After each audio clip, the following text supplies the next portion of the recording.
Mga kapuso, bukas po idaraos na ang funeral mass para kay Pope Francis. Matapos ang misa, ihahatid siya sa kanyang huling hantungan sa Basilica of St. Mary Maggiore sa Rome, Italy.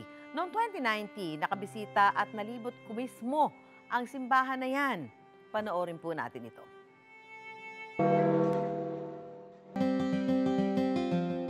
Sa pagpanaw ni Pope Francis, nakatakda siyang ilibing sa Santa Maria Maggiore Basilica sa Rome, Italy, alinsunod sa hiling niya at debosyon niya sa Birheng Maria. Makikita sa loob ng Basilica ang 40 Ionic columns, mosaic, mga relic katulad ng imahe ni Virgin Mary na hawak ang sanggol na si Jesus at ang ilang piraso ng kahoy na pinaniniwalaan mula sa naging higaan ni Jesus sa sabsaban. Malapit nga raw itong lugar na ito kay Lolo Kiko. After siyang ma-elect na Santo Papa, pumunta po agad siya dito. Tapos before and after ng kanyang mga apostolic visits outside ng Italy, bumibisita po siya dito at nagdadasal na nanalangin kay Mama Mary.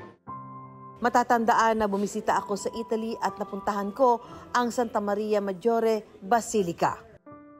Papal Basilica of Santa Maria Maggiore. This is St. Mary Major. This is one of the 4 major churches in Rome, one of the 4 papal basilica in Rome. Nakalapit din ako sa Nativity Stone o sa piraso ng sabsaban kung saan inilagay si Jesus nang siya ay ipinanganak. Feel so blessed na nagkaroon ako ng pagkakataon to get closer and touch kahit yun lang ang altar kung saan nakalagay ito.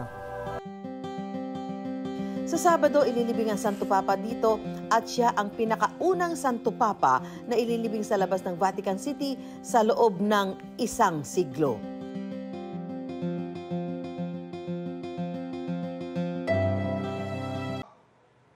Ikaw, hindi ka pa nakasubscribe sa GMA Public Affairs YouTube channel?